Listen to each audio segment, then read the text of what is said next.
નમસ્કાર મિત્રો, આપણી આ યુટ્યુબ ચેનલમાં આપ સર્વે દર્શક મિત્રોનું હાર્દિક સ્વાગત છે. દોસ્તો, ખાસ કરીને આજે વાત કરવાની છે સોયાબીનના પાકની. ગુજરાત રાજ્યની અંદર આ વર્ષે વરસાદનું જે લેટ થયું એ લેટ પરિસ્થિતિની અંદર ગુજરાત રાજ્યની અંદર સોયાબીનનું પુષ્કળ માત્રાની અંદર વાવેતર થયું છે. જે જગ્યાએ મોડી વાવણી થઈ ત્યાં સોયાબીનનું લગભગ ઘણી બધી માત્રામાં વાવેતર થયું. તમને ખબર હશે છેલ્લે બિયારણનો ભાવ પણ ડબલ ને ટ્રિપલ થઈ ગયો હતો. એટલી મોંઘાઈ સોયાબીનમાં હતી, તો એનો મતલબ હતો સોયાબીનમાં ખૂબ સારું વાવેતર થયું છે. ગીર સોમનાથ જિલ્લાની અંદર લગભગ આંકડો જોઈએ તો 27,700 સમથિંગ હેક્ટર એરિયાની અંદર સોયાબીનનું વાવેતર થયું છે. એટલે સોયાબીન પુષ્કળ માત્રામાં જો ગીર સોમનાથમાં વવાણું હોય તો એનો મતલબ એવો થાય કે ગુજરાત રાજ્યમાં ઘણી બધી જગ્યાએ પુષ્કળ માત્રામાં હજી પણ આજે લગભગ 1-2 ખેડૂત મિત્રોના ફોન હતા કે સોયાબીનનું અમારે વાવેતર કરવું છે તો બિયારણ ક્યાંથી મળશે. તો સોયાબીન આપણા માટે ખૂબ અગત્યનું છે. તો આ સોયાબીનની વિકાસ માટે કેવી કાળજી રાખવી જોઈએ, એના પાંદડા ઈયળો ખાઈ જાય છે તો એના માટે કેવી કાળજી રાખવી જોઈએ, અને એનું ફાલ ફૂલ અને ઉત્પાદન સારું મળે એના માટે ખેડૂતે કેવી કાળજી રાખવી જોઈએ, એની વાત આજે કરવાની છે. વાત કરવા માટે હું આપની સાથે આપનો દોસ્ત મનીષ બલદાણિયા, કૃષિ વૈજ્ઞાનિક તરીકે કૃષિ વિજ્ઞાન કેન્દ્ર કોડીનાર ગીર સોમનાથ ખાતે ફરજ બજાવું છું. અને મિત્રો, સોયાબીનના સૌથી પહેલા વિકાસની વાત કરીએ તો અત્યારે મોટા ભાગના ખેડૂતોના ખેતર ઉપર સોયાબીન ઓલમોસ્ટ 35-40 દિવસનું થયું હશે, ઘણી જગ્યાએ 30 દિવસનું પણ થયું હશે. આ સોયાબીનનો વિકાસ થવો પણ ખૂબ અગત્યનો છે. સોયાબીનમાં અત્યારે વરસાદની ખેંચ હોય તો પિયત આપવું પણ ખૂબ અગત્યનું છે. એટલે સૌપ્રથમ જે જગ્યાએ વરસાદની ખેંચ છે ને પિયતની શું વ્યવસ્થા તમારી જોડે હોય તો પિયત આપી દેજો. એ પછીની વાત કરીએ તો વિકાસ આપણા માટે ખૂબ અગત્યનો છે. તો વિકાસ માટે તમારે કોઈ ડોઝ મારવા હોય તો ડોઝ આપી શકાય, પણ સેના મોટા ભાગના લોકો અત્યારે ફોન કરે કે આસુ યુરિયા નાખી દઈએ તો, અને આસુ એટલે કે ને આસુ ગણે, વીઘે 20 કિલો યુરિયા નાખે ને આસુ યુરિયા ગણે. દોસ્તો, આસુ યુરિયા તમને સોયાબીનમાં બહુ ખતરનાક સાબિત થવાનું છે. સોયાબીનના પાકની અંદર મૂળ ઉપર મૂળ ગંડિકા આવેલી હોય છે જે નાઇટ્રોજનનું સ્થાપન કરે છે.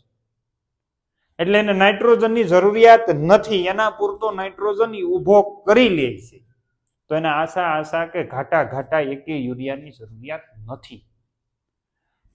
ખાસ એક બીજો મુદ્દો, સોયાબીનનો નબળાઈ રહી જવાનું એક કારણ એવું પણ છે કે સોયાબીનમાં લોકો જે આંતરખેડ કરે છે એનો એક અભ્યાસ, મારા એક મિત્ર છે મહેશભાઈ કરીને, એમની ચર્ચા થાય પછી મેં એક અભ્યાસ કર્યો. એની અંદર જાણવા મળ્યું કે સોયાબીનમાં 2 સેન્ટીમીટર સુધી જ તમે નીચે હાંકી શકો.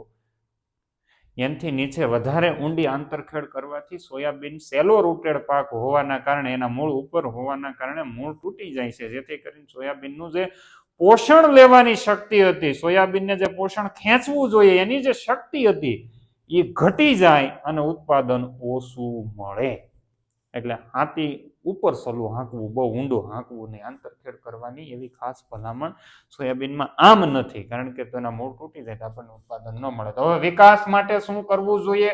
તો સોયાબીનનો છોડનો વિકાસ સારો થાય એના માટે થઈને પબ્લિક અત્યારે બજારની અંદર જે હ્યુમિક એસિડ વેચી રહી છે, હ્યુમિક એસિડ જે મળી રહ્યું છે એવું સ્ટાન્ડર્ડ અને સારું હ્યુમિક એસિડ પણ ઉપયોગ કરી શકાય.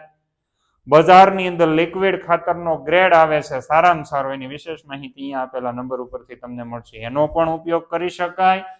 સીવીડ એક્સ્ટ્રેક્ટ બેઝ માઇક્રોન્યુટ્રિયન્ટ અને મેક્રોન્યુટ્રિયન્ટ આવે છે, એનો પણ ઉપયોગ કરી શકાય. તમે જો પિયત આપવાના હોય પછી ટપકમાં આપો કે ફુવારાની અંદર આપો કે પછી રેળાવીને આપો, રેળાવીને, બરાબર.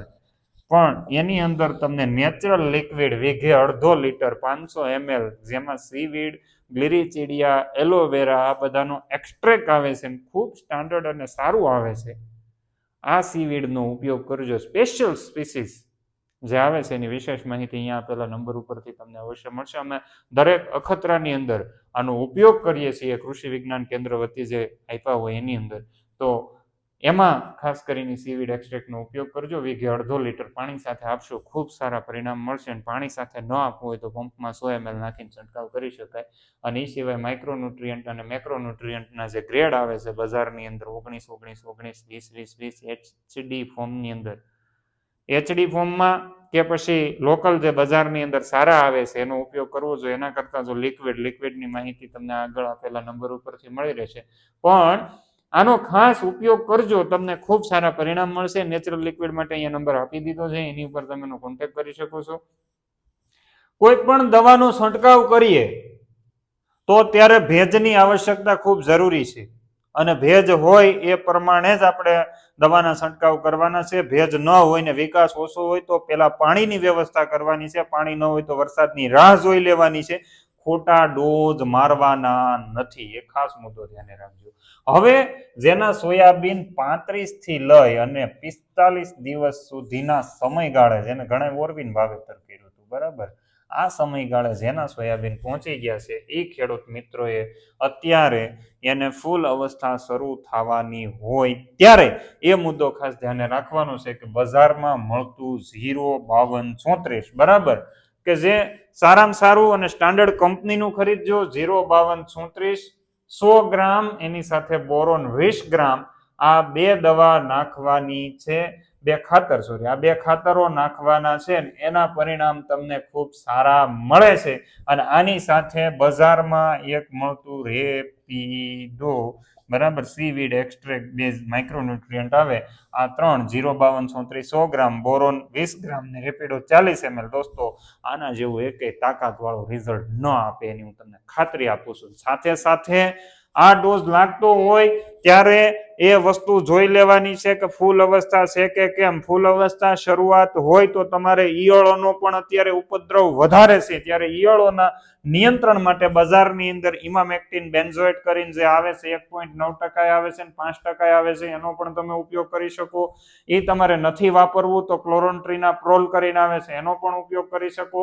અને સૌથી સારું પરિણામ જોતું હોય તો એની સાથે જે હાઈ પાવર લીંબોળીનું તેલ આવે છે બજારની અંદર, અહીંયા નંબર આપેલો છે, જેમાં તમને એની માહિતી મેળવીને પછી લેવા જજો, કારણ કે નહીંતર તો તમને લીંબોળીના તેલમાં અત્યારે દુનિયા ઘણીવાર આમથી આમ રમાડી દે, પણ એ હાઈ પાવર લીંબોળીનું તેલ ખૂબ સારું આવે છે. પેનિટેટરનું કામ કરશે, સ્પ્રેડરનું કામ કરશે અને એક્ટિવેટરનું પણ કામ કરશે. એટલે એ તમારી આ બધી દવાઓ છે ને એક્ટિવ પણ કરશે ને છોડવો 20 દિવસ સુધી કદાચ માથે વરસાદ પડે ને તોય અતિશય કડવો રહે ને હાથે અડી ગયું હોય ને હાઈ પાવર લીંબોળીનું તેલ, 2 દિવસ સુધી હાથમાંથી એની કડવાશ જાતી નથી દોસ્તો. એટલે ખાસ તમારે ધ્યાને રાખવાનું છે કે લીંબોળીના તેલનો ઉપયોગ કરવાનો છે. ને વધારે પડતો ઈયળ અથવા બીટલનો ઉપદ્રવ હોય તો તમારે આ દવાઓનો છંટકાવ કરવાનો છે, નહીતર એ દવાઓનો છંટકાવ કરવાનો નથી. હવે બીજું, ખેડૂતોના પ્રશ્ન એવા હતા કે ફૂલ અવસ્થાએ ફૂલની સંખ્યા વધારવા માટે શું કરી શકાય? તો દેશી ઉપાય, ગોળ દૂધ તમે છંટકાવ કરી શકો. બજારની અંદર જે ગોળ ને દૂધ લોકો વાપરે છે એ જ રીતના એવો જ ગોળ 100 ગ્રામ ગોળ આપણી ઘરે ખાવા માટે જે લઈ આવ્યા છે એ 100 ગ્રામ ગોળ, એની સાથે 250 ml દેશી ગાયનું તાજું દૂધ, અને આનો છંટકાવ કરો. સોયાબીનની અંદર અફલાતુન રિઝલ્ટ મળે છે. આની સાથે બીજું 500 ml સુધીનું ગૌમૂત્ર 15 લીટર પાણીમાં નાખી શકાય. દોસ્તો, આના પરિણામ ખૂબ સારા મળે છે, રિઝલ્ટ ખૂબ સારા છે. આ છંટકાવ કરજો. એ નથી કરવું તો તમારે ટોનિક વાપરવા હોય, બરાબર, જે બજારની અંદર જે ટોનિકો મળે છે તો એની અંદર પેક્લોબ્યુટાઝોલ આવે છે. એના કોઈ અખતરા અત્યાર સુધી કર્યા નથી, પણ અમે જે ટ્રાયલ લીધો હતો એની અંદર પેક્લોબ્યુટાઝોલ 3 થી 5 ml સુધી, પણ ક્યારે ફૂલ અવસ્થા શરૂ થાય ઈ પહેલા, ફૂલ અવસ્થા આવી ગયા પછી નહીં. તમને અહીંયા જે લખ્યા છે ને ક્લોરોમિક ક્લોરાઇડ છે, પેક્લોબ્યુટાઝોલ છે, આ ક્લોરોમિક ક્લોરાઇડ તમારે 15 ml એક પંપની અંદર નાખીને છંટકાવ કરવાનો છે. વધારે ફૂલ, ફાલ અને ઉત્પાદન, સિંગની સંખ્યા વધારવા માટે. અને પેક્લોબ્યુટાઝોલ એ તમે 3 થી 5 ml, પણ ક્યારે? ફૂલની શરૂઆત થાય ઈ પહેલા. ફૂલ આવી ગયા પછી સોયાબીનની અંદર આ વસ્તુનો ઉપયોગ ન કરી શકાય. એટલા માટે ન કરી શકાય કે છોડવાની ફિઝિયોલોજી આખી ખોરવાઈ જાય. આપણે જે આને ગ્રોથ રિટાર્ડન્ટ તરીકે ઓળખીએ છીએ કે વૃદ્ધિ ઘટાડે અને ફૂલ અવસ્થા કે વેજીટેટિવ ગ્રોથ ઘટાડીને રિપ્રોડક્ટિવ ગ્રોથ તરફ એને લઈ જાય. હવે જ્યારે રિપ્રોડક્ટિવ ગ્રોથ આવી ગયો હોય ને એને પછી આપણે પાછું દબાવીએ એટલે ઓલું રિપ્રોડક્ટિવ ગ્રોથ એ ભૂલી જાય. એટલે ફૂલ અવસ્થા શરૂ થાય એ પહેલા તમારે પેક્લોબ્યુટાઝોલ અથવા ક્લોરોમિક ક્લોરાઇડ આ બંનેમાંથી એકનો ઉપયોગ કરજો. ખૂબ સારા પરિણામ મળશે. લીંબોળીનું તેલ વાપરવાનું ભૂલતા નહીં. લીંબોળીનું તેલ અહીંયા આપેલા નંબર ઉપર અવશ્ય કોન્ટેક્ટ કરીને વાપરજો. ને બીજું, આ વર્ષની અંદર થોડીક પાણીની ઘટ રહેવાની છે. એના માટે તમે સારાની વ્યવસ્થા કરી લેજો. ચારા માટે કાળી જુવારનું બિયારણ તમને ગીર સોમનાથ જિલ્લાના ઘણા બધા ખેડૂત મિત્રો પાસેથી અમે કલેક્ટ કરેલું છે. એમની પાસેથી પણ તમને મળી રહેશે. તો એની વિશેષ માહિતી અહીંયા આપેલા નંબર ઉપરથી મળશે. છૂટક બિયારણ મળે છે અને આ બિયારણ છે એ ખૂબ સારું છે. તમે આમ જોઈ શકો મારો હાથ આંબે એટલી મોટી જુવાર થાય. 4થા વર્ષનો વાઢ છે. આની અંદર આ 17મો વાઢ આવેલો છે. તો દોસ્તો આ બિયારણની વિશેષ માહિતી અહીંયા આપેલા નંબર ઉપરથી અવશ્ય કોન્ટેક્ટ કરજો, તમારા સુધી પહોંચશે. અત્યારે આવા બિયારણ બાબતે ચેતરાવાથી સાવધાન રહેજો. આટલી માહિતી તમારા સુધી પહોંચાડવાની હતી. વિશેષ માહિતી તમારે સોયાબીનની કેવી જોઈએ કોમેન્ટની અંદર કોમેન્ટ બોક્સમાં લખી દેજો, જેથી કરીને મને આવનારા સમયમાં આયોજનની ખબર પડે. અસ્તુ, જય હિન્દ, વંદે માતરમ.